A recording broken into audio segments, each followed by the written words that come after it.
Caros irmãos em Jesus, paz, alegria espiritual sempre em nossos corações. Mestre, olha que pedras e que monumentos! Eram os discípulos chamando a atenção de Jesus para o Templo de Jerusalém, soberba construção na esplanada nordeste da cidade.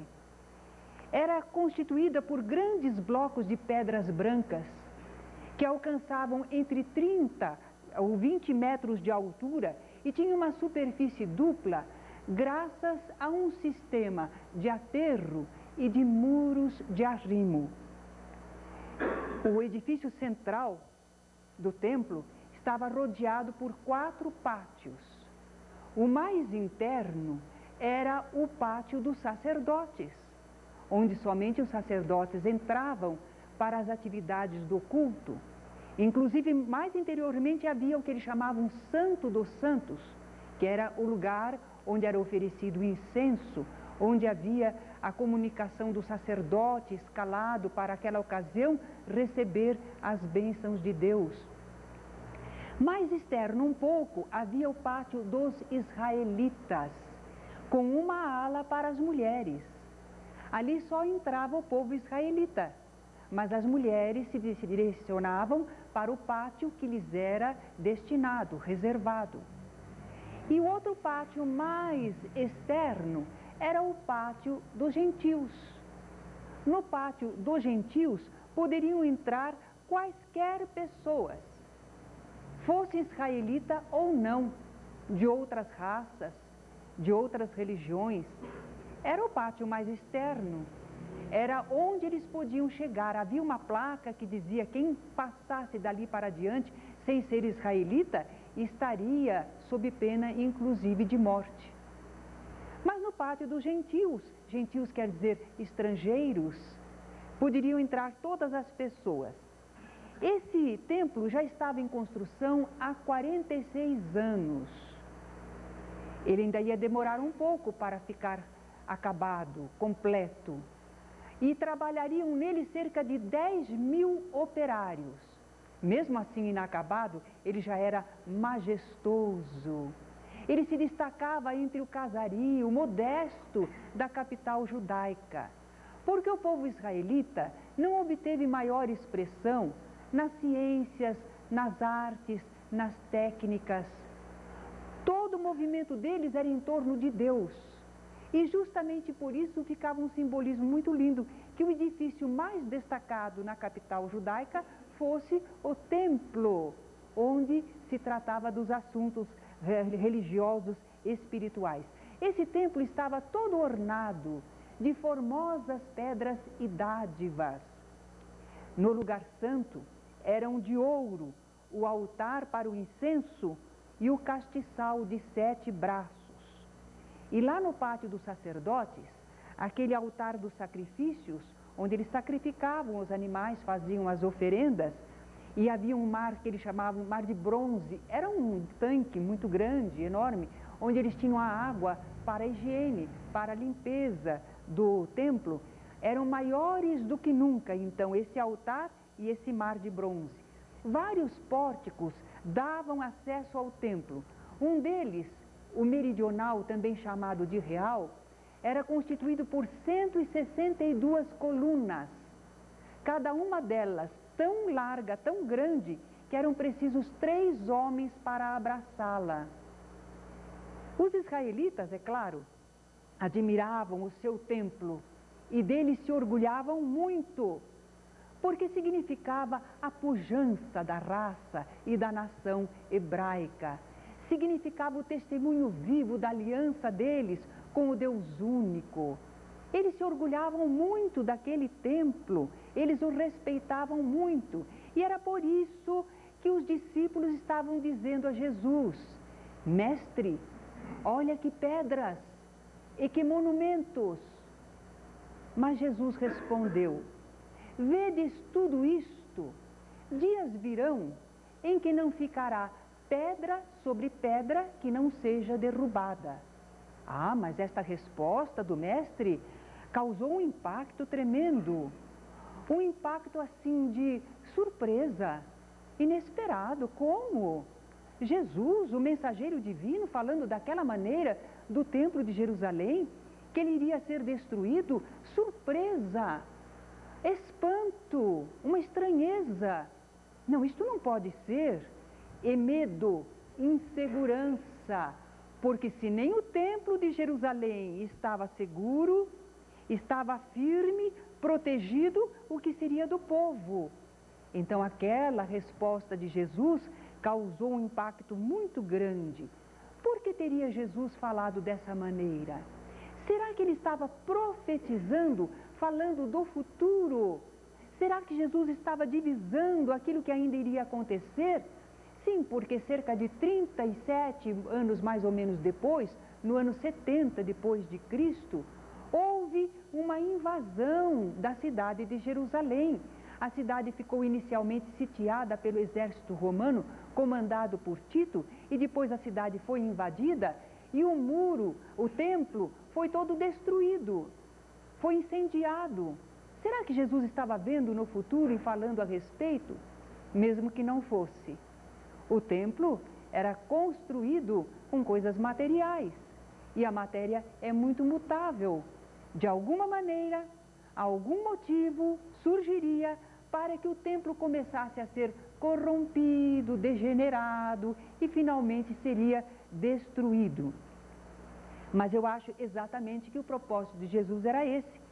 Era dizer aos seus discípulos: não se impressionem com o aspecto material. Não fiquem presos às construções materiais porque elas são passageiras. Muito mais importante é o espírito. Só espiritualmente nós temos construções verdadeiras e duradouras. O valioso num templo não é a sua exterioridade, mas sim a função espiritual que nele se exerce. Aquilo que se realiza espiritualmente, o culto a Deus, o exercício das forças de nossa alma, aquela comunhão espiritual com os mensageiros do Senhor. Isso é que é verdadeiramente importante dentro de um templo. A hora vem em que nem neste monte, nem lá em Jerusalém, adorareis a Deus. Deus é Espírito, e importa que os seus adoradores o adorem em espírito e em verdade.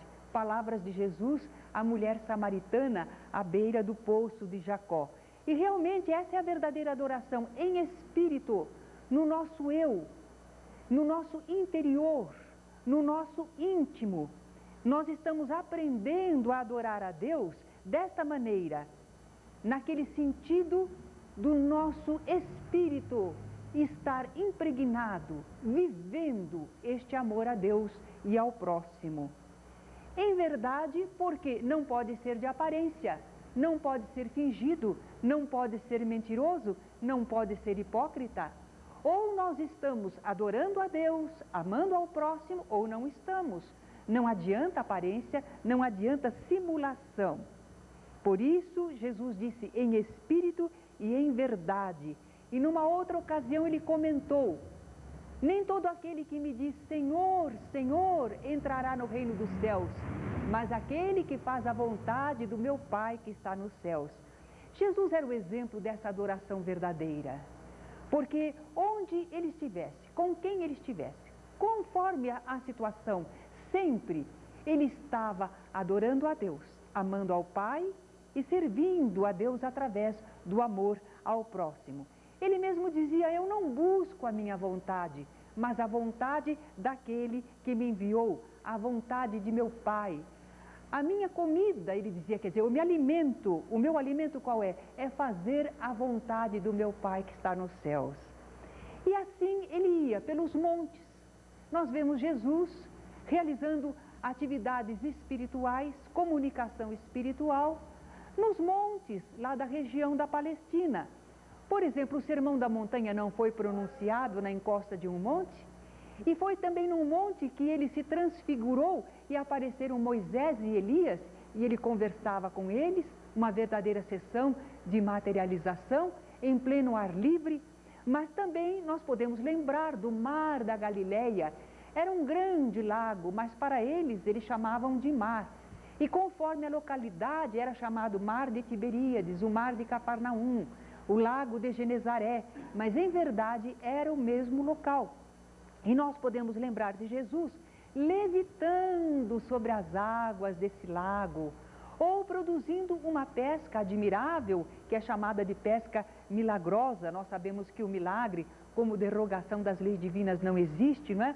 Mas um fenômeno admirável. Ali ele acalmou uma tempestade, sentado num barco. Ele proferiu lindas parábolas, contou lindas histórias, a do semeador, a da candeia, do grão de mostarda.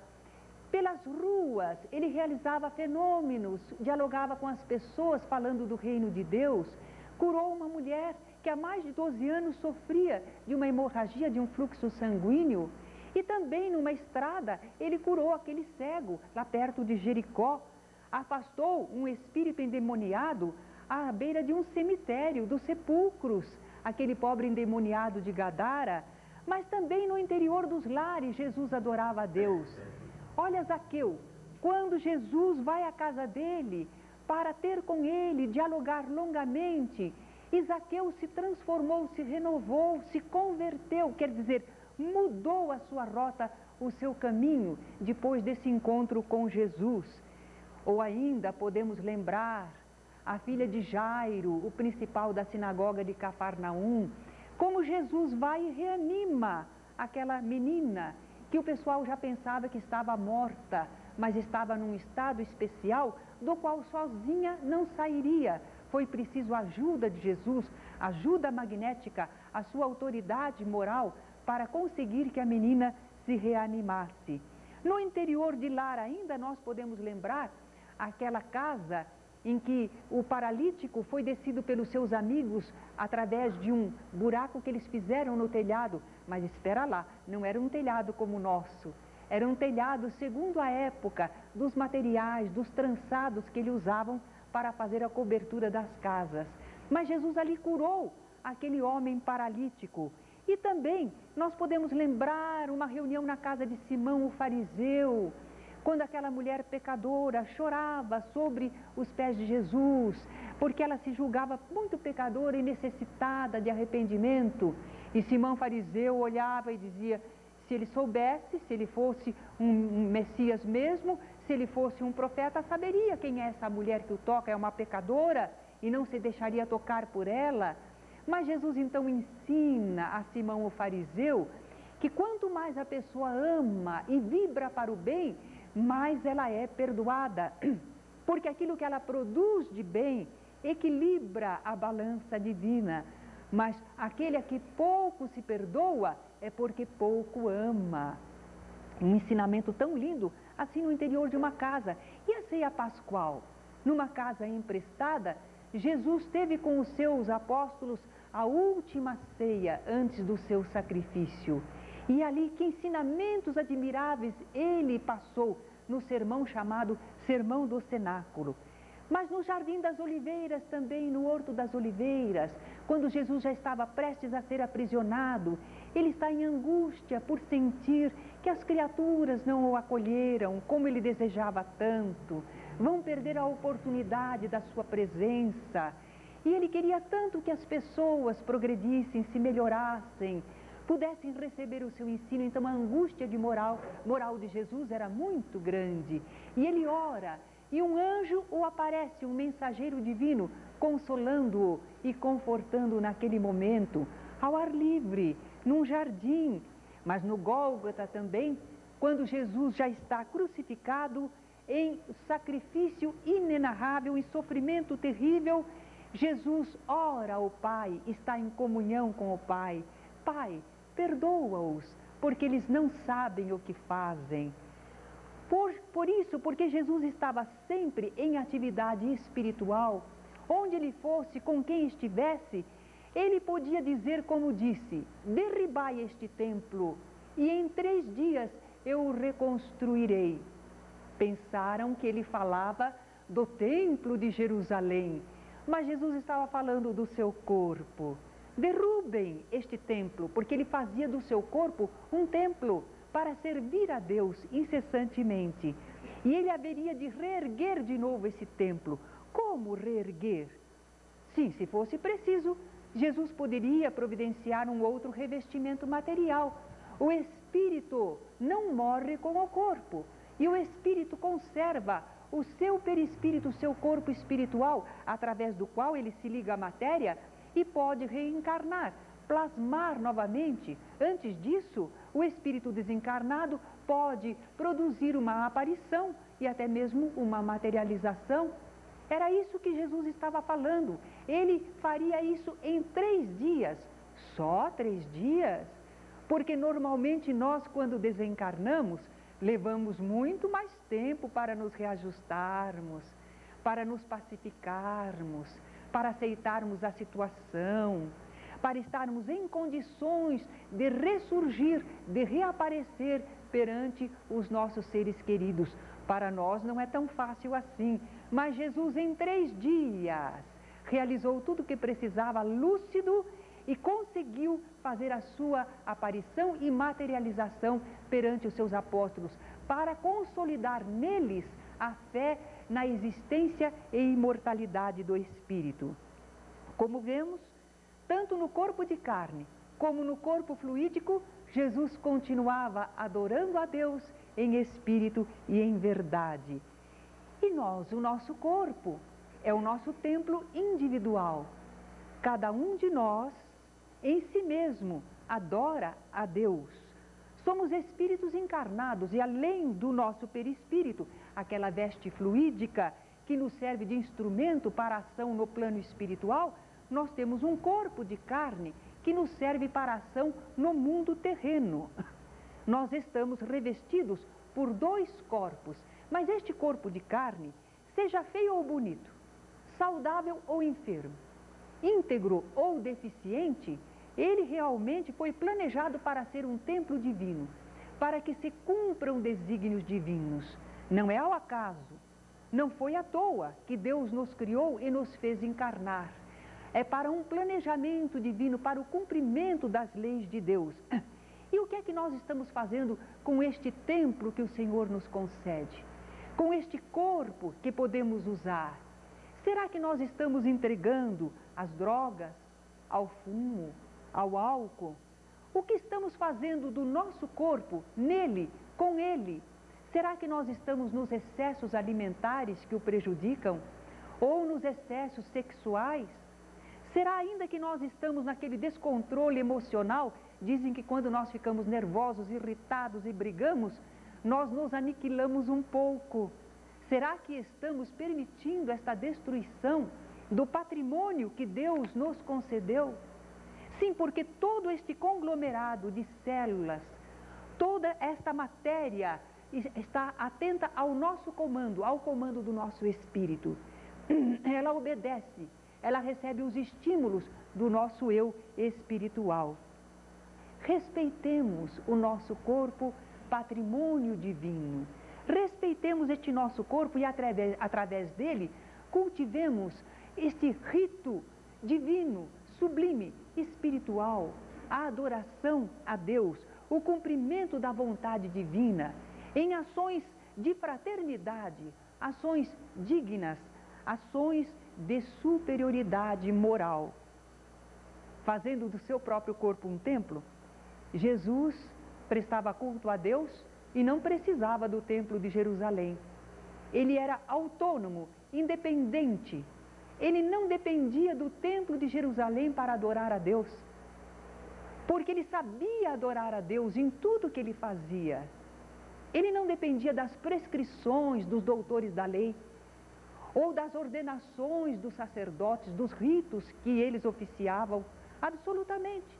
Jesus estava em comunhão perfeita com Deus. Mas quando nós falamos assim da independência de Jesus em relação ao templo, algumas pessoas deduzem, concluem apressadamente, enganadamente, que Jesus não endossava a atividade do templo. Que Jesus até menosprezava essa atividade do templo de Jerusalém. Quem sabe até combatesse a atividade do templo de Jerusalém. Será? Não, não é bem assim. Se nós observarmos a vida de Jesus, nós veremos que ele sempre esteve ligado ao templo de Jerusalém. Em menino recém-nascido, ele é apresentado no templo.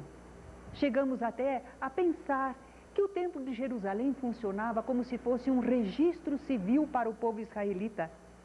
Eles tinham um controle, um registro perfeito de todo o povo de Israel, o povo de Deus.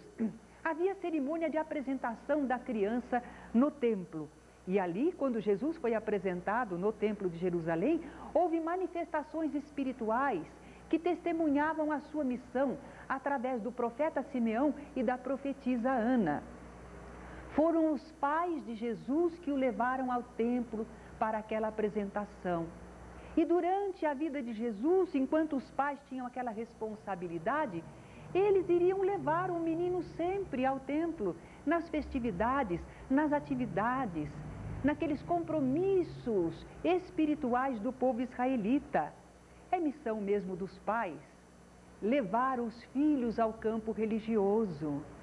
Os pais têm esse dever para com os seus filhos. Nós, quando reencarnamos, estamos na dependência daqueles que nos educam. E é preciso que seja na infância, na adolescência, porque depois vai ficar um pouquinho mais difícil, se não impossível. Então, levar os filhos à casa religiosa nossa é uma obrigação dos pais, é missão dos pais. Aos 12 anos, nós vamos encontrar Jesus entre os doutores do templo, conversando com eles sobre as coisas espirituais. Algumas pessoas pensam que Jesus estava ensinando aos doutores da lei no templo. Não era bem assim. Mas 12 anos é quase a maioridade para o menino israelita. Com 13 anos ele já vai ser considerado mais um membro da comunidade israelita. Então Jesus estava chegando à maioridade.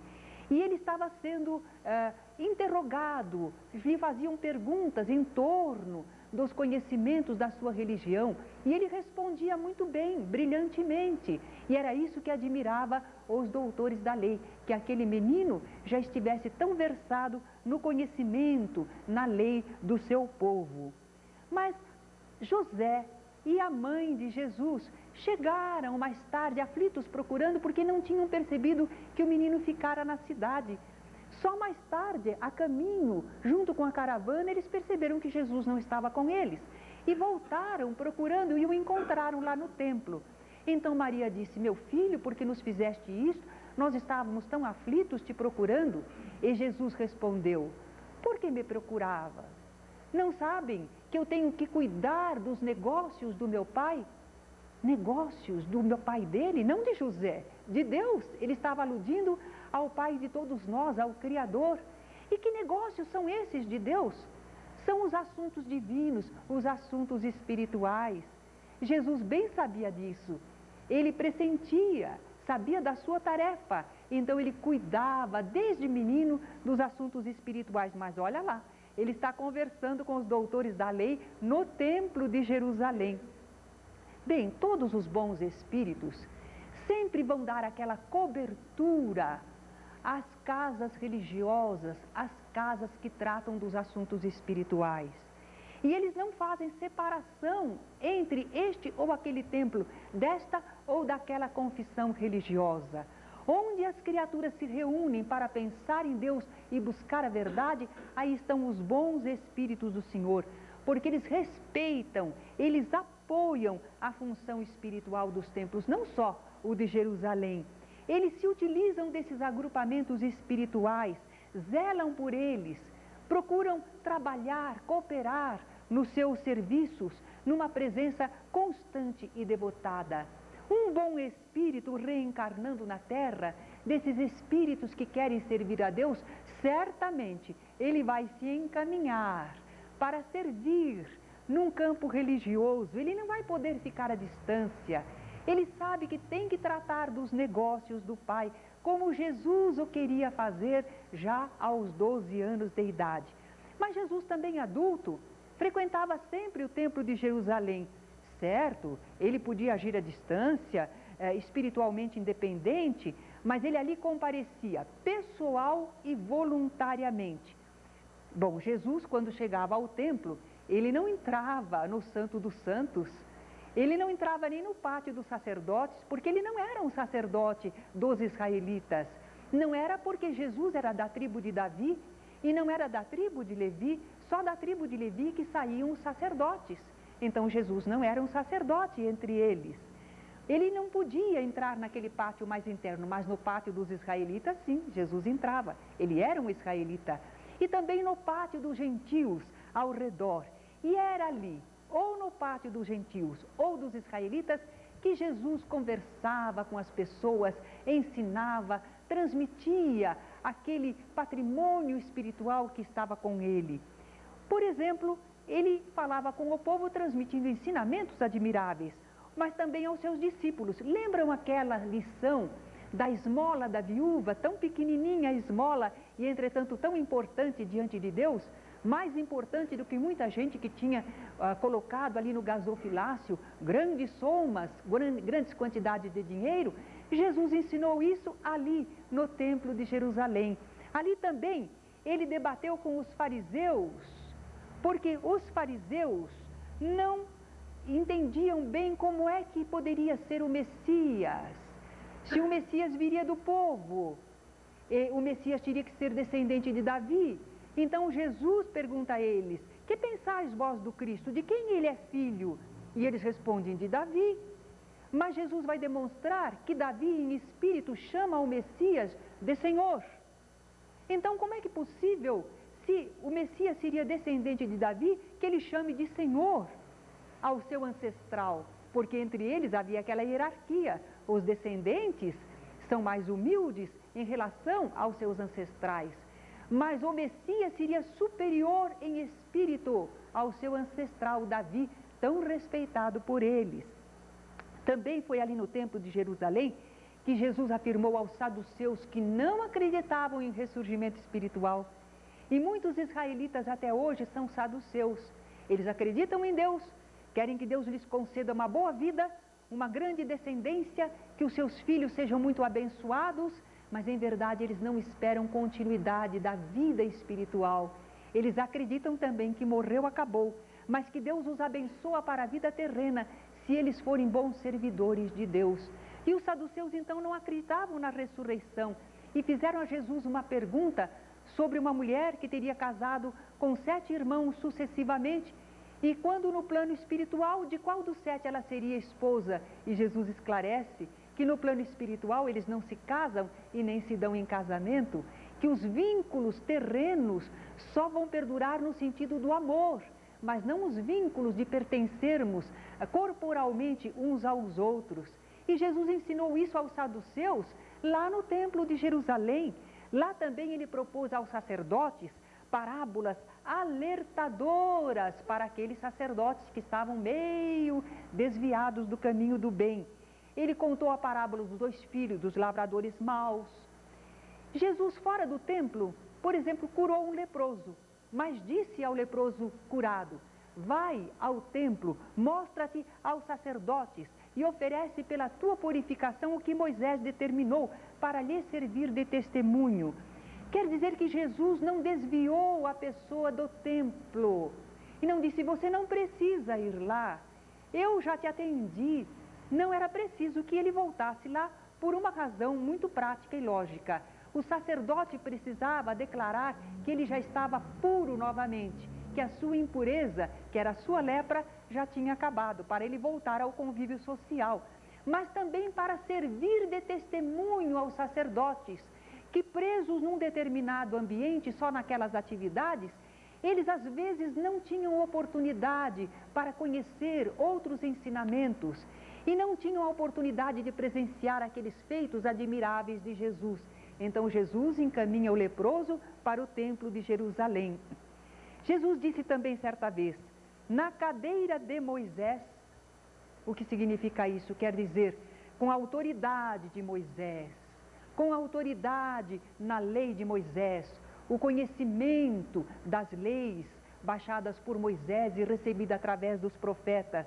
Na cadeira de Moisés estão assentados os escribas e os fariseus, porque eram homens bem versados nestas leis. Fazei o que eles dizem, mas não o que eles fazem. Eis aí a diferença. Há pessoas que podem nos passar um conteúdo espiritual valioso, mas às vezes não vivem de acordo com isto que conhecem. E nós temos que aproveitar essa parte boa deles. Ora, Jesus não invalidou a presença dos escribas e dos fariseus.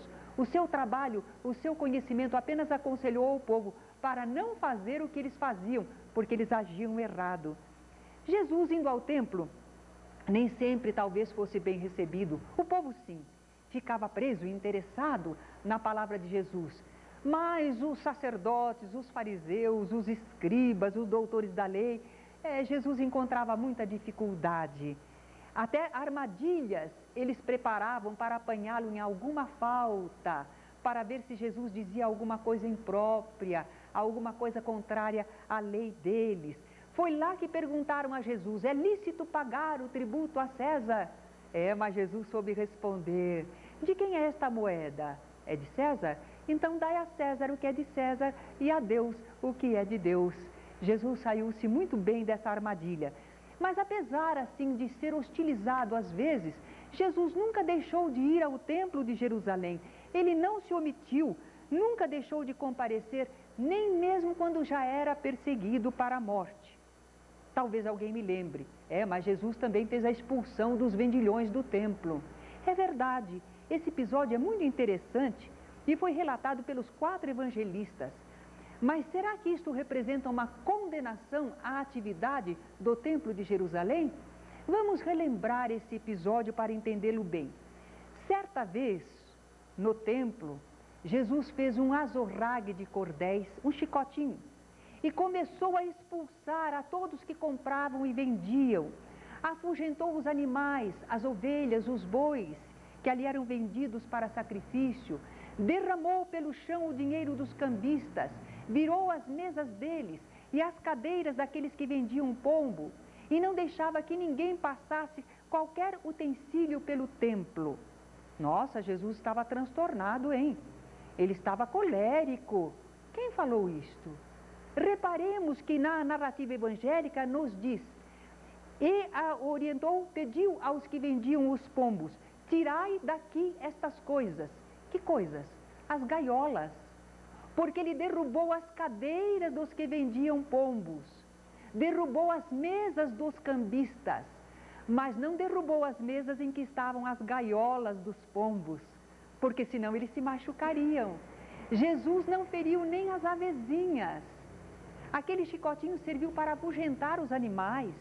O derrubar das mesas eram de coisas materiais.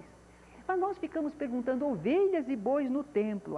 Sim, para as oferendas, os sacrifícios, os rituais. Quantas pessoas querem que nós sigamos a religião do tempo de Moisés e dos israelitas e se esquecem que eles faziam destes sacrifícios e nós não acompanhamos mais estas coisas. Utensílios que passavam pelo templo, o que seria? Talvez aqueles, como às vezes nos templos a gente encontra lembranças, devoções, objetos de culto, quem sabe alguma sacola ou bandeja para fazer coleta de esmolas e donativos, não é? E Jesus então interrompeu aquilo tudo. Os cambistas? Bom, os cambistas é porque ao templo de Jerusalém, tão famoso, vinha gente de toda parte para as festividades. E havia também muitos israelitas morando em outras cidades, em outros países. E eles vinham com o dinheiro da sua nova terra e precisavam trocar o seu dinheiro, fazer ali a permuta. Então havia cambistas, mas tudo isso é no pátio dos gentios, nós estamos sabendo, não no interior do templo. Então era preciso haver cambistas. Mas nós ficamos pensando, todo esse comércio dentro do templo de Jerusalém, lá no pátio, não é?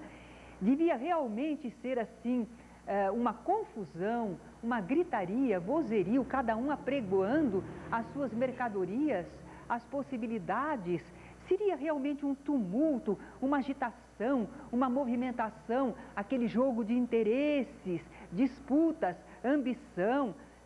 Tudo isso desviava a finalidade do templo e causava assim uma perturbação no ambiente espiritual que ele deveria ter. E os sacerdotes permitiam? Bom, os sacerdotes também lucravam. Tudo aquilo era feito com a participação deles, com o lucro deles. Senão eles não permitiam, não é? Então, ao expulsar os comerciantes e usuários do pátio dos gentios, Jesus não estava condenando a atividade do templo de Jerusalém. Também não estava colérico, não perdeu o equilíbrio, como muitos pensam. Ele estava não impedindo o serviço espiritual. Ele não estava absolutamente afastando os sacerdotes ou fiéis do verdadeiro culto a Deus, mas ele estava defendendo a atividade espiritual em sua pureza. Ele estava corrigindo o desvio daquela finalidade superior do templo. Mas por que ele fez dessa forma espetacular? Vamos imaginar que Jesus só tivesse chegado lá, no meio daquele vozerio, tumulto e agitação, e ele tivesse falado, recriminando ou pedindo para que eles modificassem aquilo. Teriam atendido? Entraria por um ouvido e sairia pelo outro. Mas Jesus fez uma demonstração material, com aquela movimentação, o azorrague, o afugentando os animais, derramando o dinheiro, virando mesas e cadeiras, embora não ferisse nenhum ser vivente, embora não machucasse os animais, mas que chamou atenção, chamou. Que causou um impacto, causou. Isso serviu de motivação, serviu de preparação psicológica dos assistentes. Como bom mestre, Jesus não ia dar uma lição à classe, que eram aquelas pessoas, antes de lhes atrair a atenção, antes de se fazer bem escutado. E quando todos ficaram se voltando para ele, diante da atitude inusitada, aí Jesus deu o ensinamento. Não está escrito: a minha casa será casa de oração? E vós a tendes feito um covil de salteadores. Jesus lembrou as mensagens antigas, mas aí todo mundo já estava prestando atenção. E tanto que nenhum dos 4 evangelistas esqueceu de registrar o acontecimento. Porque há certas passagens do Evangelho que um evangelista registra e os outros não. Mas essa os 4 registraram, de tão marcante que ficou o acontecimento. E os discípulos então, diz o Evangelho, lembraram o Salmo de Davi: o zelo de tua casa me consumiu. O cuidado pela casa de Deus, pela casa espiritual, atraiu inteiramente Jesus, empolgou inteiramente Jesus. Quando agia à distância do templo, Jesus ainda assim não menosprezava a organização religiosa do seu povo e do seu templo. Em meio à festa dos tabernáculos, ele subiu ao templo e ensinava. E quando ele foi aprisionado, ele disse: todos os dias estive ensinando no templo e não me prendestes. Vieram aqui escondidinho me prender, não é? Então Jesus, ele mesmo declara que tinha estado com frequência no templo de Jerusalém, ensinando ao povo as verdades espirituais. E os discípulos de Jesus faziam da mesma maneira. Em vida, eles acompanhavam o mestre, e também como israelitas sempre iriam ao templo. Mas após a crucificação de Jesus, mesmo tendo sido os sacerdotes os responsáveis pela morte de Jesus, os discípulos continuaram indo ao templo. Já imaginaram nós? Se uma criatura querida tivesse sido maltratada em algum templo, alguma casa, nós diríamos: eu lá não ponho mais os pés. Imagine aquele pessoal assassinos, não seria assim que nós reagiríamos? Mas os discípulos continuaram indo ao templo de Jerusalém, perseverando unânimes, diz o livro de Atos, todos os dias no templo e partindo o pão em casa. Era uma cerimônia de partilha do pão que eles faziam para que os pobres também pudessem se alimentar. Era, vamos dizer, a sopa dos pobres daquela época, não é? À porta formosa do templo, quando subiam para orar, Pedro e João curaram um coxo de nascença. E olha, e não é porque eles também não fossem perseguidos lá no templo de Jerusalém e pelos sacerdotes. Foram sim. Até certa vez eles foram aprisionados. Mas um anjo, um mensageiro espiritual, os libertou da prisão. E tendo libertado da prisão, lhes falou: ide e apresentai-vos no templo, e dizei ao povo todas as palavras desta vida. Ele queria dizer da vida espiritual. Ora, mas não é perigoso voltar ao templo? eles acabaram de ser aprisionados, jogados da prisão, eles vão voltar novamente para a boca do lobo. Por que o anjo mensageiro divino está encaminhando eles de novo para lá? Porque lá no templo de Jerusalém não estavam só os sacerdotes, estava o povo carente, desorientado, necessitado de consolo, de luzes espirituais. E é pelo povo, pelas criaturas, pelos nossos irmãos, que eles não poderiam deixar de voltar ao templo para transmitir as verdades divinas, apesar das dificuldades, como o seu mestre Jesus o fizera. Estamos falando tanto do templo de Jerusalém, porque queremos chegar a uma comparação conosco e a nossa casa espírita. Como Jesus, nós fomos criados à imagem e semelhança de Deus, que é espírito. Nós temos essa natureza espiritual, divina. Não é pelo corpo, é na nossa natureza espiritual que nós retratamos o nosso Criador. Nós temos o reino dos céus dentro de nós. Não foi assim que Jesus falou? O reino de Deus está dentro de vós. É, na nossa capacidade de pensar, de sentir e de agir. Ali está retratado Deus. Nós temos a possibilidade de comunhão espiritual com o nosso Pai. Podemos adorar o nosso Criador, prestar-lhe culto, sem precisar de intermediários, sem depender de lugar, sem depender de este ou aquele momento. Nós podemos sempre adorar a Deus como Jesus. Mas algumas pessoas dizem, é isso mesmo. E eu, como Jesus, sabe, como não preciso de templos, para que templos? Eu não preciso deles, eu não tenho nada com eles. Eu não participo de nenhum templo. Espiritismo é a minha religião, dizem os espíritas, né? Que pensam desta maneira. Então eu vou praticar o espiritismo à minha moda, de um modo todo pessoal particular, sem precisar frequentar centro algum. Eu acho que eles não estão entendendo a atitude de Jesus. Porque ante a religião do seu povo e do seu tempo, Jesus era independente, mas era participante e responsável. Ele não era subordinado, mas também não era alheio às realizações da religião. Nós dizemos que podemos adorar a Deus sem intermediários, é verdade. Nosso relacionamento com o mundo espiritual no pensar, no sentir, nós já estamos em comunhão, se quisermos. É uma comunicação individual, pessoal, direta, sem intermediários. Mas será que nós vamos fazer isso sempre em isolamento? Sozinhos? Total e constantemente? Sempre dessa maneira? Ah, não.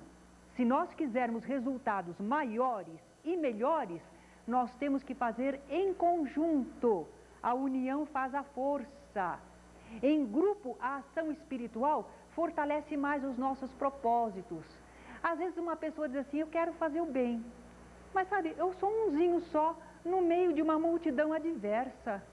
Eu acabo desanimando, eu não me encorajo. Agora, se eu vejo, não, mas este também e aquele também, então nós somos muitos. Nós ficamos fortalecidos pelo conjunto. Também quando nós fazemos uma ação espiritual em conjunto, o efeito é mais intenso, mais amplo, mais geral. Rompe certos bloqueios mentais e fluídicos. Nas nossas reuniões mediúnicas, quando, por exemplo, nós estamos sentindo que o ambiente descaiu um pouquinho, o dirigente costuma nos solicitar concentração. Aí nós todos lembramos, opa, eu estou na reunião, eu preciso pensar acertadamente e vibrar com amor. E daí a pouco o nosso ambiente está fortalecido. É a soma dos pensamentos, dos sentimentos, das energias. Então nós precisamos realmente desta união para alcançar efeitos maiores. E também há multidões necessitadas procurando o centro. Nós podemos estar em casa, muito em comunhão com Deus, mas lá fora está a multidão necessitada. E geralmente eles vão procurar os templos. E aqueles que conhecem e ouvem falar de espiritismo vêm à casa espírita. Eles estão carentes, desorientados, angustiados, eles precisam de alívio, eles precisam de uma vivência idealista, espiritual, cristã, que sozinho eles não estão conseguindo. Quem é que vai atender as multidões que procuram a casa espírita?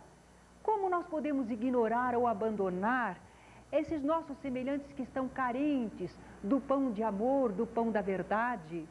Nós podemos nos sentir justos, de acordo com a lei de Deus, sem amar o próximo, egoístas? É assim que nós esperamos agradar a Deus e cumprir a sua vontade? Não é possível. Já no livro dos Espíritos nós aprendemos a lei de sociedade. Nós progredimos em conjunto e não isoladamente. Somos úteis para alguém e recebemos de alguém. O isolamento não. Apesar de em nós podermos comungar com o plano espiritual. Dizemos que em qualquer momento nós podemos adorar a Deus. É verdade, quando nós fazemos isso muito sozinhos. Mas se nós estamos vendo que precisamos fazer em grupo, então a organização da vida vai exigir horários e datas. Quando vamos nos reunir? Na quinta-feira. Não, quinta-feira eu não posso, porque sabe, a minha filha está noivando e eu fico em casa, faço um acompanhamento. Ah, então não pode ser na quinta?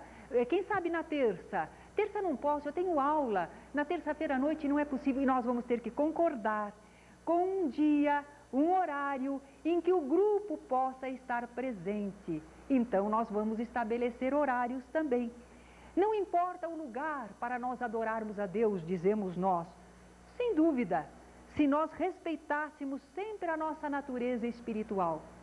E se pensando, sentindo e agindo, nós só estivéssemos fazendo de nós um templo para o Senhor. Fazemos? E os nossos semelhantes fazem também? Nós não temos aquela oscilação? Nós vivemos entre o céu e a terra? O nosso comportamento nem sempre é elevado? Os nossos ambientes comuns, como são conturbados?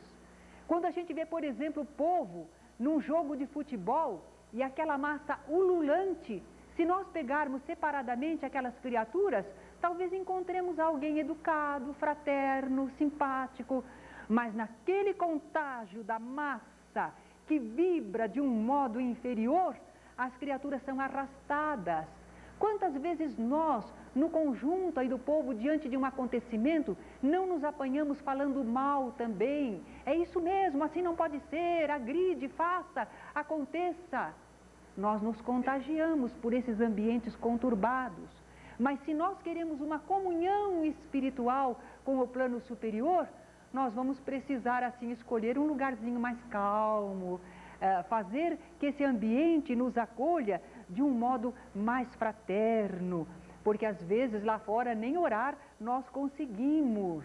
E assim devagarinho vai se justificando e surgindo o centro espírita, onde aqueles que têm os mesmos ideais e propósitos se reúnem para fazer o seu culto a Deus, o exercício das suas forças espirituais, o trato com o plano superior. Vamos ali receber a luz dos ensinos do Espiritismo. E nós diríamos que o centro espírita, então, é um templo. Há alguns que não gostam dessa palavra. Não gostam de chamar a casa espírita de templo. Algumas vezes nós podemos até dar razão, é por causa da conotação da palavra. Falou o templo, lembra casta sacerdotal, lembra hierarquias, rituais, cerimônias, vestes especiais, paramentos, cânticos e uma série de coisas mais. E nós sabemos que a casa espírita não deve ter nada disso. Não é? O nosso templo, a nossa casa espírita é completamente despojada dessas exterioridades. Mas não sejamos tão rigorosos, porque na casa espírita, embora nós não tenhamos nada destas exterioridades e cerimônias, não temos, por exemplo, celebração de casamento, de batizado, de exéquias, não é? Mas por essa ausência de exterioridade na casa espírita, não comecemos a pensar também que a casa espírita é uma casa como outra qualquer. Não, vai uma grande diferença. Nós entramos na casa espírita e não vemos imagens, não vemos altares, não vemos pessoas com vestes especiais, nos acomodamos das nossas cadeiras, conversamos naturalmente e de repente alguns de nós começam a achar que o centro espírita é uma casa como outra qualquer. E não somente achar isso, mas a se comportar como se estivessem num lugar qualquer. Ah, nós estaríamos enganados, porque o centro espírita não é um lugar qualquer. No dizer dos amigos espirituais, é uma escola, um hospital e uma oficina. Escola não de coisas e interesses mundanos. Aqui a gente não vem para aprender geografia, história, matemática, mas nós estamos na casa espírita como um lar de luz aberto à instrução geral, onde nós estamos aprendendo o entendimento das leis que regem os fenômenos da evolução e do destino. Isso que nós estamos aprendendo na casa espírita. É um hospital, mas não é um hospital de corpos. E é por isso que muita gente quer transformar o centro espírita numa casa onde se cura corpos. Sem dúvida, os doentes precisam de ajuda, mas a casa espírita não é para curar corpos. É um hospital de almas, é um posto de socorro, onde se ampara o espírito encarnado ou desencarnado, que chega sofredor, temeroso, revoltado, desanimado, rebelde, agressivo. É para ajudar as criaturas no âmbito espiritual que a casa espírita existe. E é também uma oficina, é uma banca de serviço espiritual. E nós aqui somos aprendizes. E como se aprende na casa espírita? Nós aprendemos no serviço, é a melhor didática, aprender fazendo, mas sob a orientação dos bons amigos espirituais, sob as diretrizes da doutrina, porque se deixar pelas nossas cabeças, cada um faz uma coisa, o que pensa, o que acha bonito, o que gosta, assim não vai dar certo, mas é realmente uma oficina. Em 1968, houve uma grande exposição espírita em São Paulo, na capital. E foi solicitado, através do Chico Xavier, que Emmanuel dissesse algumas palavras para o grande acontecimento. E Emmanuel deu uma mensagem que recebeu o título de Exposição Espírita. Mas dentro dessa mensagem há um parágrafo muito interessante, muito importante. Emmanuel pede: prestigie o templo espírita. O que é que ele quer? Olha, ele chamou a casa espírita de templo. Prestigie o templo espírita. O que ele quer que nós façamos? O que é prestigiar? É dar valor, é atribuir importância. Quando prestigiamos alguém, nós dizemos: não, eu vou lá para prestigiar fulano. Eu vou lá para prestigiar essa solenidade. É que nós consideramos aquela solenidade importante, aquela pessoa merecedora, nós estamos dando valor a ela. Prestigie o templo espírita. Dê valor ao templo espírita. Reconheça a importância dele, e o centro espírita tem. E eu vou fazer aqui uma suposição. Vamos fazer de conta que de repente não há mais nenhum centro espírita, nenhuma casa espírita, nenhum templo espírita. E nós continuamos com os nossos problemas, com as nossas angústias, com as nossas necessidades, com as nossas dores, querendo sentir algo espiritual, mas não há mais centro espírita. E naturalmente, no ponto em que nós nos encontramos, nós já não aceitamos certo modo de adorar a Deus, de fazer o culto espiritual. Nós precisamos de algo mais, mas não encontramos, não há mais centro espírita. Imaginemos a nossa tristeza, a nossa angústia, a nossa necessidade, a nossa carência espiritual. Imaginemos que não podemos ir receber um passe, que não podemos ir trocar uma ideia, que não podemos conhecer uma obra espírita a mais, receber uma mensagem consoladora. Não há mais nada disso, não há mais centro espírita. E aí nós compreenderemos o valor que o centro espírita representa. Prestigie o templo espírita com o respeito e a presença. Bom, respeito é necessário. Allan Kardec diz que o trabalho espírita, ele exige calma e recolhimento, que são funções delicadas e profundas, e é mesmo. Como é que nós podemos fazer desde uma simples entrevista, ouvir alguém? Como é que nós podemos aplicar um passe? Como é que nós podemos entrar num intercâmbio espiritual se o ambiente à nossa volta for tumultuado? Nós precisamos do respeito pela atividade, pela função espiritual. É um trabalho delicado, não se deve perturbar. Então nós precisamos respeitar o centro espírita. Mas também nós devemos não só respeitar, eu respeito muito, nem diga, o centro espírita, é um lar de luz, é um hospital de almas, é uma oficina de trabalho, do bem, nós vamos falando tudo isto. mas a gente às vezes não comparece ao centro. Respeita muito, mas não vai lá. Não respeita, porque não comparece. O que adianta dizer, eu respeito, mas eu não vou lá? Nós precisamos respeitar o templo, mas devemos dar o testemunho da nossa presença, de que é valioso, de que é importante. Às vezes aconselham as pessoas, você está precisando ir a um centro espírita, vá lá, é bom, você vai ver como você se sente melhor, mas ela mesma não vai. Ela sabe o caminho, mas não vai. Ela se diz espírita, mas não participa. O que é que nós podemos entender por isso? Se eu fosse uma pessoa leiga e um espírita me dissesse, vai ao centro, é bom, você vai ver, eu diria, você vai lá? Não, sabe, eu não tenho muito tempo, atualmente eu não estou indo. Eu olharia para a pessoa e pensaria comigo, se fosse bom ele ia, não é? Então, se nós não vamos à casa espírita, nós não estamos dando o testemunho e abrindo o caminho para os outros companheiros irem, para os necessitados encontrarem a porta aberta. Então, prestigiemos o templo espírita com o respeito e a presença. Nesse caso de respeito, nós nos lembramos da Ivone Pereira, grande médium, já desencarnada lá no Rio de Janeiro, tem livros importantes, né, Devassando o Invisível. Nós temos também sobre os suicidas e outras páginas delas muito lindas. Mas a dona Ivone Pereira era uma senhora muito firme e da velha guarda, bem velha guarda. Então ela contava para nós que naquele tempo em que havia proibição do culto espírita, não havia liberdade de expressão religiosa no país. E aqueles que conheciam o espiritismo precisavam ir escondidos a uma reunião. E eles não podiam chegar todos juntos, porque justamente aquela reunião de pessoas é que era proibida. Então eles ficavam assim, combinavam, você entra agora, viu? Vamos vocês dois, depois nós vamos, daqui a 5 minutos nós vamos para lá, outros 10 minutos. E eles iam chegando devagarinho.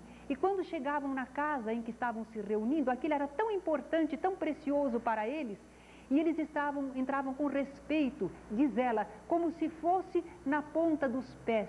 Nem barulho com os pés a gente queria fazer, respeitando aquele ambiente que para nós era importantíssimo espiritualmente.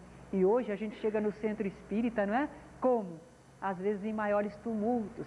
Bezerra de Menezes, através da dona Ivone Pereira, no livro Dramas da Obsessão, ele fala também que certa ocasião havia um problema espiritual que enleava a família no campo espiritual e no campo de encarnados. Era uma luta ferrenha de várias encarnações e era preciso apaziguar, esclarecer, libertar algumas pessoas. Mas como? Eles precisavam de um grupo espírita no qual pudessem encaminhar os espíritos necessitados, as pessoas a serem orientadas. Mas diz Bezerra de Menezes, nesse livro, Dramas da Obsessão, que ele procurava, mas não estava sendo fácil encontrar. Encontrava muitos centros espíritas, mas grande parte deles eram clubes de lazer. Que palavra dura, não é? Que Bezerra diz nesse livro. Porque as pessoas iam ao centro espírita porque era muito agradável, porque encontravam os amigos, porque ali podiam saber novidades. Mas eles não iam ao centro espírita bem preparados para o trabalho, conscientes, responsáveis. Eles iam como quem ia para um clube. E este ambiente não servia para ajudar naquele trabalho de desobsessão que era tão necessário. Eis aí a palavra dura de Bezerra de Menezes, respeito e presença. Mas continua Emmanuel, com o entendimento e com a cooperação. O entendimento, nós podemos pensar, compreensão intelectual, conhecimento. Realmente, você precisa prestigiar o centro espírita, entendendo bem a doutrina espírita. Para que é a casa espírita? O que se faz ali? Como se trabalha? O que posso colaborar? Então você tem que entender, mas também na concórdia, tolerância, fraternidade. Uma casa dividida contra si mesma não pode sobreviver. Precisamos ter essa tolerância, esse entendimento entre nós. E a cooperação? André Luiz diz assim, que depois de 2 semanas de conhecimento espírita, nós já temos material suficiente, conhecimento espírita suficiente para ajudar. Mas como? Não, você não vai ser um entrevistador. Você já não vai ser um médium logo de imediato. Você não vai ser um dirigente. Você ainda não é um expositor de doutrina espírita, mas você pode ser alguém que na casa espírita dá uma palavra de acolhimento para quem está chegando. Ah, você está vindo agora? Ah, confiança, Deus é bom. Tenho aprendido muito aqui e tenho me sentido melhor. É uma ajuda que você já está passando. Você já está amando a pessoa, testemunhando fraternidade dentro da casa espírita, fazendo com que a pessoa se sinta bem. E algum esclarecimento você já pode dar. Olha, o passe é uma transmissão de energia, viu? Quando você for receber o passe, você fica bem receptivo, com confiança em Jesus. Não fique pensando no seu problema, mas eleve o seu pensamento. Você está ajudando, isso você já pode fazer, porque com 2 semanas de conhecimento espírita na casa espírita, você já sabe tudo isto. Então, por isso que André Luiz diz que nós já podemos ajudar um pouquinho quando temos certo conhecimento espírita. Mas diz Emmanuel que nós devemos prestigiar o templo espírita com o respeito e a presença, o entendimento e a cooperação, valorizando-lhe cada vez mais a missão de escola para a vida superior. Olha o que o centro espírita é. O centro espírita está nos preparando para a Terra quando for um planeta de regeneração.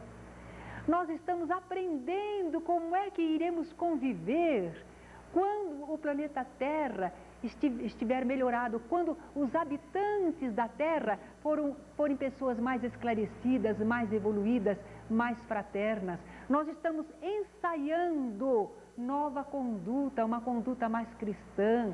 Nós estamos aprendendo como vai ser a humanidade do futuro. É isso que a Casa Espírita faz por nós. Nós estamos na casa espírita e aprendendo a ser mais fraternos, mais vigilantes, mais atentos, mais prestativos, mais responsáveis, mais participantes. Tudo isso nós estamos aprendendo na casa espírita. Alguns dizem, ah, mas isso é hipocrisia. Vai lá para o centro, fica santinho. Sai do centro, volta a ser como era antes. Bom, nós não pretendemos isso. Vamos ver se conseguimos aplicar em todos os momentos de nossa vida. Mas ao menos quando estamos na casa espírita, nós somos solicitados, o ambiente nos ajuda, os companheiros nos estimulam e nós então sentimos aquela responsabilidade e por 1 hora, 1h30, 2 horas, nós vivemos num padrão melhor, ensaiando-nos para o futuro. Zelemos nós pelo templo espírita que tanto nos acolhe. Jesus zelava pelo templo de Jerusalém. Nós também devemos zelar pela casa que nos acolhe.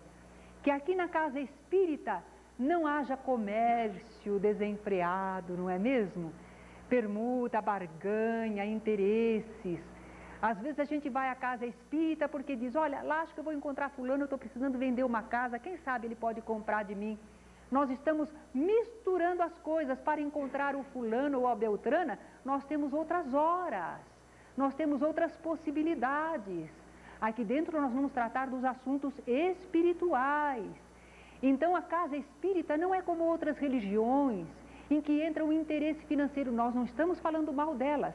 Nós estamos dizendo que os espíritas estão mais esclarecidos e que a casa espírita tem que ser de uma conduta superior. Nós não precisamos ficar exigindo dinheiro das criaturas, insistindo pelo dinheiro das criaturas. Cada um vai contribuir na medida do que puder. Certamente podemos divulgar alguma campanha e particularmente convidar para tarefas de assistência social, como não? Porque se a pessoa se interessar pelo trabalho em favor do próximo, nós a estamos ajudando também espiritualmente. Mas não façamos da casa espírita um lugar de falar em dinheiro, dinheiro, dinheiro, peditório, peditório, peditório.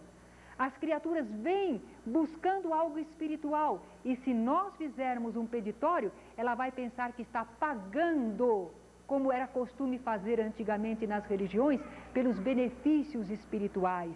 De graça recebestes, de graça dai. Não é só o trabalho do médium, é todo o trabalho da casa espírita. Tenhamos cuidado para não desviar. Olhe, enquanto a casa espírita não oferecer lucro material aos seus participantes, vantagens materiais aos seus participantes, a casa espírita estará mais segura, porque só os idealistas vão ficar.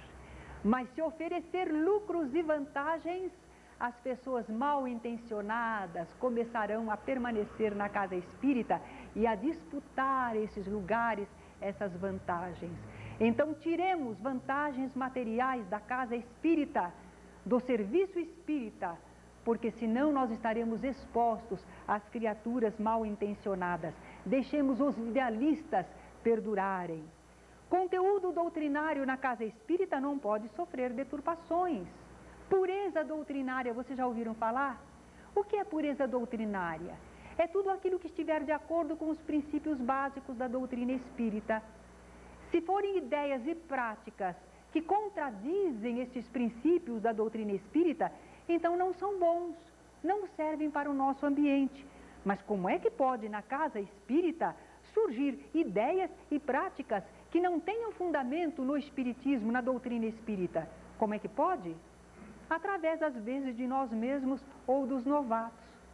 Porque nós ainda trazemos resquícios de outras religiões. Nós fomos moldados por outras atitudes, por outro modo de pensar. Então, quando a gente menos espera, de lá de dentro de nós, estão saindo ideias que a gente acha que vão ser ótimas, boas, mas de acordo com a doutrina não são. E a gente precisa estar bem conhecedor da doutrina espírita para fazer essa análise. A nossa intenção às vezes é boa, nós não queríamos fazer nada de mal, mas aquilo que estamos fazendo não se coaduna com a doutrina que nós queremos transmitir no mundo, para o mundo se tornar melhor, não é?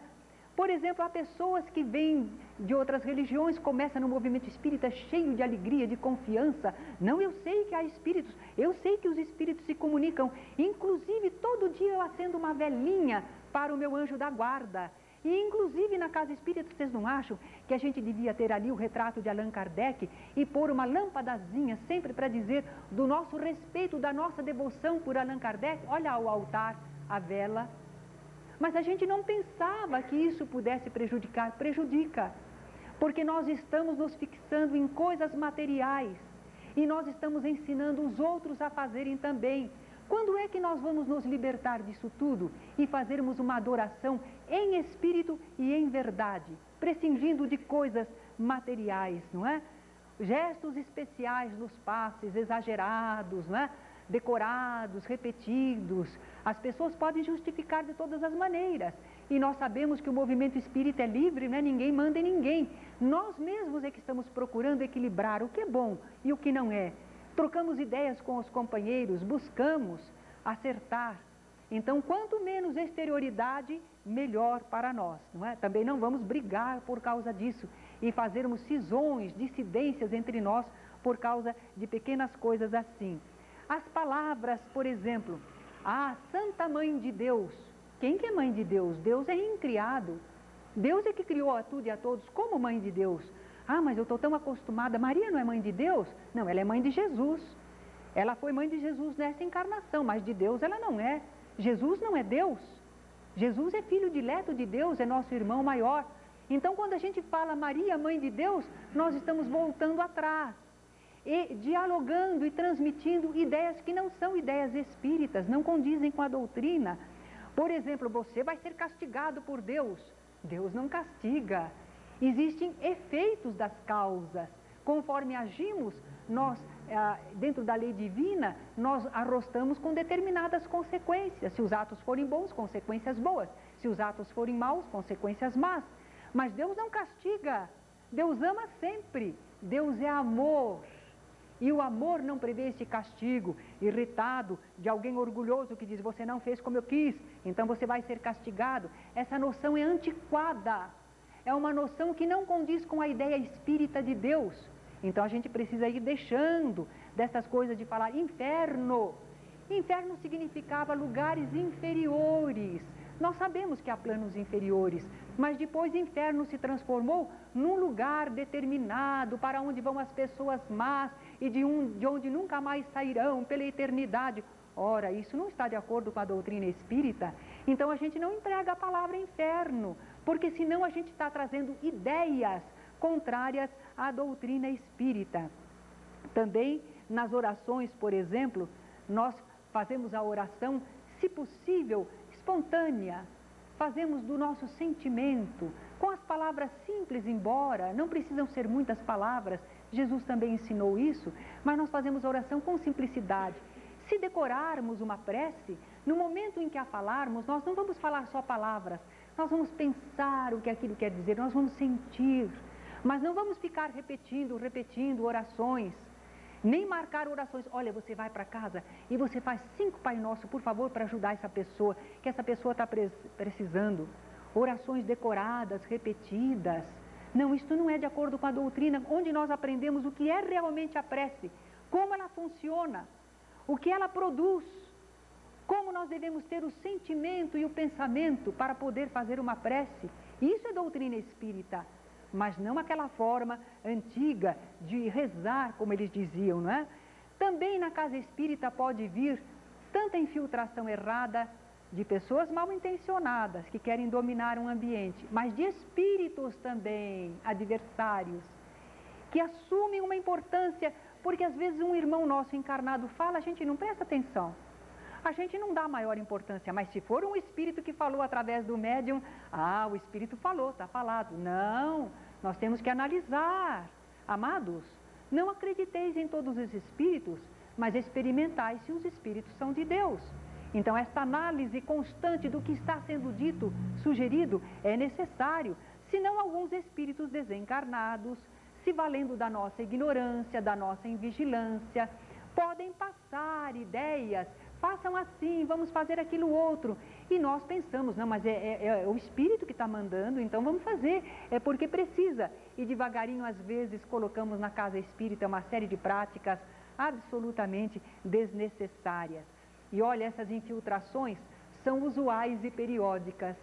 Quando eu comecei no movimento espírita, eu achava que era assim, vamos consertar o ambiente, vamos ensinar, vamos fazer, daí a pouco está tudo direitinho. E eu não entendia porque que de vez em quando vinha uma onda, vinha uma novidade, vinha uma prática diferente. Chegava com um grupo, chegava com pessoas, no movimento espírita, lá estavam aquelas práticas erradas. E eu dizia, como? Por quê? Quem está fazendo assim? Ai, meu Deus! Mas nós tínhamos organizado tudo direitinho, como é que surge isso? Como é que as pessoas aceitam? Mas não está de acordo. E a gente então falava, argumentava, esclarecia, tudo daí a pouco estava de novo em ordem. Passava um tempinho, lá vinha outra ideia diferente, outra novidade. E a gente dizia, mas de novo? A seara é como a terra que a gente ara, planta. E o agricultor tem que estar sempre tirando a ervinha má, a erva daninha. É o tempo inteiro, se ele quiser que a lavoura vá para a frente e produza frutos bons. Não adianta reclamar. O campo mental aqui na Terra das pessoas, ele é propício a infiltrações. E volta e meia no movimento espírita virá esta ideia e aquela outra, porque é em toda parte. E nós que somos responsáveis e trabalhadores e que entendemos, temos que estar esclarecendo, não brigando com as criaturas, mas esclarecendo, orientando, controlando a leira que o Senhor nos confia, que é a casa espírita em que trabalhamos, para que essas ideias não sigam adiante. E como eu falei agora há pouco em ervas daninhas, que tal a gente dizer que essas ervas daninhas, que são as ideias antidoutrinárias, podem ser mortas, aniquiladas, anuladas no nascedouro? Como? Com um bom herbicida. Qual herbicida? É um herbicida eficiente, infalível, o estudo doutrinário. Fazendo as pessoas conhecerem doutrina espírita, elas mesmas analisam e dizem, não, isso não é doutrina espírita, isso não está de acordo. Ela rechaça, ela não aceita. É a melhor prevenção, é a melhor correção, o estudo, o conhecimento da doutrina espírita. Vigiemos, defendamos a casa espírita, mantendo nela a pureza doutrinária. Mas também no relacionamento humano, dentro da casa espírita, vamos evitar as brechas do nosso orgulho, da vaidade, da intolerância, da maledicência, daquele nervosismo, de tudo aquilo que nos faz assim olhar os nossos companheiros mais de alto, não compreender as colocações de cada um, agredir, acusar. Vamos fazer que a nossa casa espírita seja assim bem mansa, bem fraterna, bem amiga. Quem quiser ser o primeiro, como é que Jesus orientou? Seja o último e o servidor de todos. Então, se você acha que você tem uma importância na casa espírita, aplique o que Jesus ensinou. Não dispute lugares, não fique querendo aparentar a sua possibilidade, o seu saber, o seu comando, mas seja humilde, fraterno, servidor. Aí todos espontaneamente reconhecerão: olha, fulano é trabalhador, hein? Fulano é responsável, fulano é amigo de todos. Aí você terá o reconhecimento, se você realmente for o bom trabalhador da seara. E quando houver um contratempo, não faça como as crianças que dizem: não brinco mais. Porque um contratempo que surja na casa espírita, a pessoa já diz: não, eu não vou mais. Aí eu preciso os amigos telefonarem: por que você não tem vindo? Ah, não, fui maltratado, não fui compreendido, fui menosprezado. Qualquer contratempo e a pessoa já diz que vai deixar a casa espírita. Quando a gente faz isso, estamos pensando em nós mesmos, mas não estamos pensando em Deus, não estamos pensando no próximo, não estamos pensando no serviço espiritual. Caros irmãos, nós precisamos do serviço espiritual. Nós precisamos ajudar as criaturas naquilo que nós pudermos. Não podemos abandonar a casa espírita por qualquer contratempo, por qualquer dificuldade. Jesus e os apóstolos não abandonaram o templo de Jerusalém. Trabalharam ao lado também, onde estivessem, mas não abandonaram o templo de Jerusalém. Que na casa espírita, os seus trabalhadores, dirigentes, médiuns, passistas, expositores, elementos de apoio, evangelizadores, todos, enfim, todos que trabalham na casa espírita, sejam mais sinceros do que os escribas e fariseus. Lembram que Jesus os criticou? Jesus alertou, porque eles eram fingidos, falsos, sabiam muito, mas não viviam de acordo. Então, que na casa espírita, nós às vezes, se sabemos pouco, mas esse pouco nós procuramos viver. Vivamos a doutrina, sejamos mais esclarecidos quanto à nossa função e responsabilidade. E se alguns dos trabalhadores da casa espírita apresentar falhas, vamos lembrar de Jesus? Na cadeira de Moisés estão assentados. Jesus não tirou o direito deles trabalharem. Jesus não tirou a oportunidade. Então não vamos logo afastando também a pessoa: você não serve para trabalhar conosco. Não. Dê uma nova chance, oriente, fale, aconselhe. Nós temos que aproveitar os nossos companheiros, porque perfeito para trabalhar na casa espírita não tem ninguém à altura. Os bons amigos espirituais, eles toleram muito de nossa parte, muitos erros reiterados, atitudes indevidas, mas eles nos estimulam, eles aproveitam o que temos de bom, eles procuram nos corrigir, nos alertar. Façamos assim também com os nossos irmãos. Na execução das tarefas, usemos a organização. Algumas pessoas pensam: ah não, os espíritos fazem tudo, eles dirigem, não fique preocupado, não. Mas nós temos a nossa parte de encarnados. A organização facilita os serviços, assegura a ordem no andamento. Sem a organização nós temos pouco rendimento, surgem atritos desnecessários. Se nós não organizarmos, vem uma pessoa e põe este vasinho aqui. Daí a pouco vem outra e muda o vasinho. Aquela que vem antes diz assim: quem mudou o vasinho que eu pus aí? E já começa a surgir um desentendimento.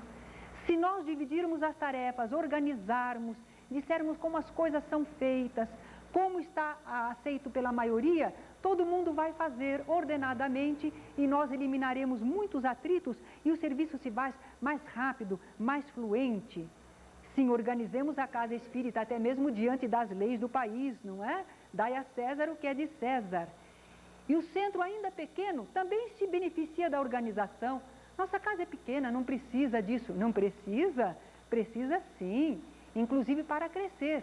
E quando a casa espírita já cresceu, aí fica um grupo muito maior de pessoas, mais dificuldades, atividades múltiplas, diversificadas. Aí então é que a organização é imprescindível. Se não houver, os prejuízos farão sentir a sua falta. Mas cuidado para não fazermos da organização o mais importante na casa espírita do que o ser humano. Lembram de Jesus falando: o sábado foi feito para o homem e não o homem para o sábado? Nós também às vezes queremos fazer a organização na casa espírita mais importante do que a própria pessoa. Não, o nosso alvo, o nosso objetivo é a criatura humana, é a alma das pessoas. Naturalmente a ordem é para facilitar o nosso trabalho espiritual, mas não para ser uma intransigência, um rigorismo exagerado que vai acabar destruindo aquele ambiente cristão cheio de calor humano que o centro espírita deve ter. Caros irmãos, lembramos na noite de hoje o Templo de Jerusalém e a contribuição de Jesus naquela casa e dos seus seguidores também. E hoje, sentindo-nos com o Espiritismo, o cristianismo redivivo, estamos mais libertos de condicionamentos do passado, mas estamos vivendo mais profundamente a mensagem espiritual. E nós entendemos que o centro espírita realmente é um lugar em que nós nos reunimos para o culto a Deus, para as realizações espirituais. Caros irmãos, caros amigos, meditemos a respeito. Demos ao centro espírita a nossa colaboração. Sim, sem dúvida, façamos de nós mesmos aquela criatura que é um altar para o Senhor, que é um templo para o Senhor. Mas façamos também da casa espírita aquela casa de fé, de oração e de trabalho. Façamos da casa espírita o templo da verdade e o templo do amor.